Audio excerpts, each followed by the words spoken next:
The live TV, सच सबसे आगे। नमस्कार, आप देख रहे हैं द लाइव टीवी और मैं हूं आपके साथ मुनमुन रहमान। हमास इजराइल युद्ध में अमेरिका को इजराइल का साथ देना, इजराइल का समर्थन करना और इजराइल को मदद करना भारी पड़ रहा है। अमेरिका, जिसे लगातार इजराइल के साथ धमकियां मिल रही हैं, तमाम मिडिल ईस्ट के देश इजराइल के साथ साथ अमेरिका को भी धमकी दे रहे हैं और यहां पर अब उसका असर भी देखने को मिल रहा है। खबर आ रही है कि लाल सागर में अमेरिकी जहाज पर हमला किया गया है और इसी के साथ इजरायली जहाज पर भी हमला किया गया है। यह हमला किसने और क्यों किया है, यह आपको आगे बताएंगे, लेकिन यहां आप देख सकते हैं कि क्या हाल अमेरिका का हो रहा है। लाल सागर में पहले से ही अंसरुल्लाह ने जो है वो इजराइल को चेतावनी दे रखी है कि जैसे ही हम लाल सागर में उसका जहाज देखेंगे तो हम उसे नष्ट कर देंगे और उसे बर्बाद कर देंगे। इजराइल जो है वो गाजा में बमबारी करना बंद कर दे, नहीं तो अच्छा नहीं होगा। इस तरह की चेतावनियां, धमकियां जो है वो इजराइल को दी जा रही थी लगातार। अमेरिका को भी लगातार मिडिल ईस्ट के देश जो है वो चेतावनी दे रहे थे, धमकियां दे रहे थे कि इजराइल का साथ ना दे। लेकिन यहां अब आप देख रहे हैं कि अमेरिका को इसकी कीमत चुकानी पड़ रही है। लाल सागर में अमेरिका के जहाज पर हमला किया जा रहा है। कुछ और अपडेट्स देखेंगे, कुछ और चीजें जानेंगे। आप अपनी स्क्रीन पर ये ट्वीट देख रहे हैं। इस ट्वीट में वीडियो शेयर किया गया है और इसी के साथ यहां पर जानकारी दी है कि वेरी अर्जेंट। पेंटागन के एक अधिकारी ने बताया कि लाल सागर में एक अमेरिकी विध्वंसक को निशाना बनाया गया है।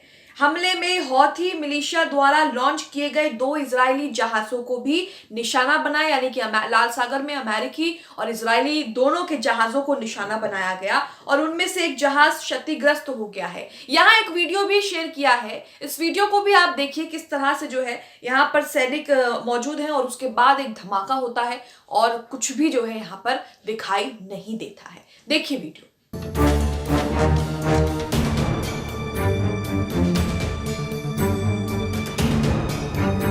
तो ये वीडियो आपने देखा। इसी के साथ आप अपनी स्क्रीन पर एक और ट्वीट देख रहे हैं न्यूज नाउ फॉर यूएसए का। यहां पर भी वही जानकारी दी है कि लाल सागर में क्या कुछ हुआ है और अमेरिकी जहाज और इजरायली जहाज के साथ क्या हुआ है। तो यहां पर आप अपनी स्क्रीन पर देख सकते हैं, ट्वीट में लिखा है अर्जेंट ब्रेकिंग न्यूज। पेंटागन के एक अधिकारी ने बताया कि लाल सागर में एक अमेरिकी विध्वंस को निशाना बनाया और उसके बाद जो दूसरे ट्वीट में लिखा था, पहले ट्वीट में लिखा था, वही यहाँ पर लिखा है कि हमले में हौथी मिलिशिया द्वारा लॉन्च किए गए 2 इजरायली जहाजों को भी निशाना बनाया गया। उनमें से एक जहाज जो है वो क्षतिग्रस्त हो गया है। तो यहाँ आप देख रहे हैं कि हमास इजराइल युद्ध का असर जो है वो दुनिया के कई देशों में पड़ रहा है, कई दुनिया के दूसरे देशों के एक दूसरे देशों के संबंध से भी पड़ रहा है। तो यहाँ पर आप देख रहे हैं कि किस तरह के जो है वो परिणाम निकल कर आ रहे हैं। अमेरिका की बात करें तो अमेरिका शुरू से ही इजराइल का साथ दे रहा है और इसी के साथ इजराइल के साथ साथ अमेरिका को भी चेतावनी, धमकियां मिल रही हैं कि अमेरिका उसका साथ ना दे, अमेरिका उसको मदद ना करे।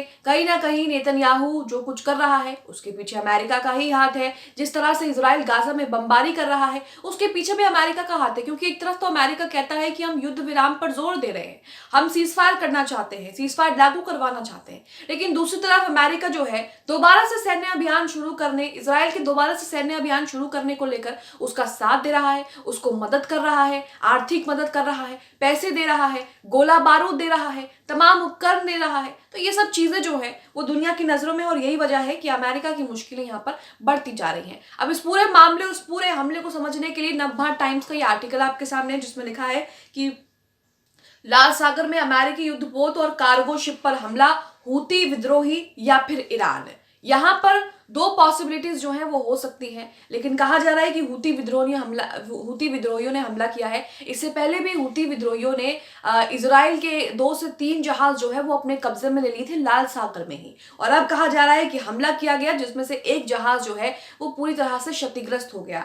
यहाँ लिखा है कि लाल सागर से गुजर रहे एक अमेरिकी युद्धपोत और कई कार्गो शिप पर हमले हुए हैं। इस हमले की पुष्टि खुद अमेरिकी रक्षा मंत्रालय के मुख्यालय पेंटागन ने की है। पेंटागन ने कहा कि हम यूएसएस कार्नी और लाल सागर में वाणिज्यिक जहाजों पर हमले के संबंध में रिपोर्टों से अवगत हैं और जैसे ही एक विस्तृत जानकारी उपलब्ध होगी हम आपको प्रदान करेंगे। इससे पहले ब्रिटिश सेना ने लाल सागर में संदिग्ध ड्रोन हमला और विस्फोट होने की जानकारी दी थी।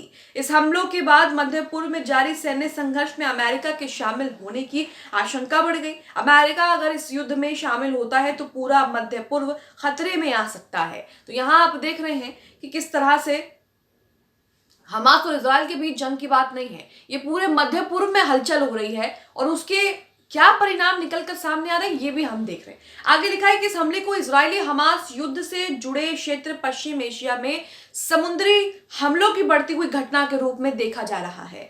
यमन के हुती विद्रोही लाल सागर में जहाजों पर हमले कर रहे हैं। विद्रोही इजराइल को निशाना बनाकर ड्रोन और मिसाइल भी दाग रहे हैं। ऐसे में कई हमलों को अमेरिकी युद्धपोतों ने विफल भी किया है, लेकिन हाल ही की घटना को हुती विद्रोहियों के अलावा ईरान से भी जोड़कर देखा जा रहा है। कुछ दिन पहले ही ईरान ने होर्मुज जल डमरू मध्य के खतरनाक पानी से होकर फारस की खाड़ी में प्रवेश कर रहे एक अमेरिकी युद्धपोत के ऊपर ड्रोन उड़ाया था।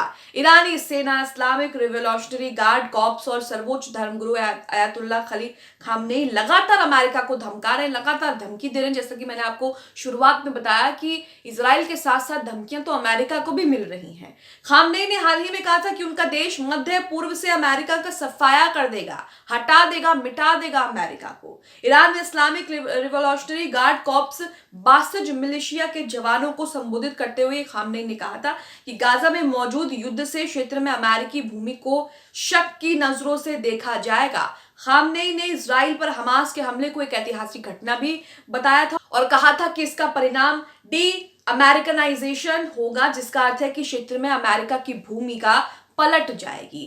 तो यहाँ आप देख रहे हैं कि किस तरह से लाल सागर में इजराइल और अमेरिका दोनों के लिए मुसीबतें जो हैं वो बढ़ती जा रही हैं। हालांकि इससे पहले भी हुती विद्रोहियों ने इजराइल के कई जहाज कब्जे में ले रखे हैं, लेकिन उसके बाद भी लगातार वो हमले कर रहे हैं, क्योंकि उन्होंने साफ कहा था कि अगर गाजा पट्टी पर इन्होंने हमले बंद नहीं किए, क्योंकि नेतन्याहू ने अपनी जिद के चलते खुद को बचाने के लिए जो है वो गाजा में दोबारा से जंग शुरू करवा दी, और ये सब उसी के परिणाम है। आगे लिखा है हमले के पीछे यमन के हुती विद्रोहियों का भी हाथ हो सकता है। हुती विद्रोहियों को ईरान का समर्थन प्राप्त है। ईरान के ड्रोन और मिसाइलों से वो पूरे इलाके में अमेरिका का समर्थन करने वाले देशों और उनके हितों को निशाना बना रहे हैं। इसमें सऊदी अरब और इजराइल दोनों शामिल है। ऐसे में आशंका जताई जा रही है कि अमेरिकी हुती विद्रोहियों के खिलाफ सऊदी अरब की लड़ाई को एक बार फिर से समर्थन दे सकता है। वहीं मध्य पूर्व में बड़ी संख्या में अमेरिकी युद्धपोत मौजूद हैं, उसके जो बैटल शिप्स हैं वो वहां पर मौजूद हैं। मध्य पूर्व में अमेरिका सबसे बड़ी सैन्य ताकत है। अमेरिकी नौसेना का 5वां बेड़ा मध्य पूर्व में तैनात है। मध्य पूर्व के कई देशों में अमेरिका के सैन्य अड्डे भी मौजूद हैं। हाल के इजराइल हमास युद्ध के दौरान भी अमेरिकी नौसेना ने अपने 2 कैरियर स्ट्राइक ग्रुप को इसी इलाके में तैनात किया है। इसके अलावा नाटो देशों के युद्धपोत भी मध्य पूर्व में लगातार गश्त लगा रहे हैं। तो यहाँ पर आप देख रहे हैं कि अमेरिका जो इजराइल को लगातार समर्थन दे रहा है उसकी मुश्किलें यहाँ पर बढ़ती हुई दिख रही हैं, क्योंकि मिडिल ईस्ट में अमेरिका के खिलाफ हलचल जो है वो तेज हो गई है। और अब हालत ये हो गई है कि लाल सागर में अमेरिका के युद्धपोत, अमेरिका के जो कार्गो शिप्स हैं उस पर हमला किया जा रहा है।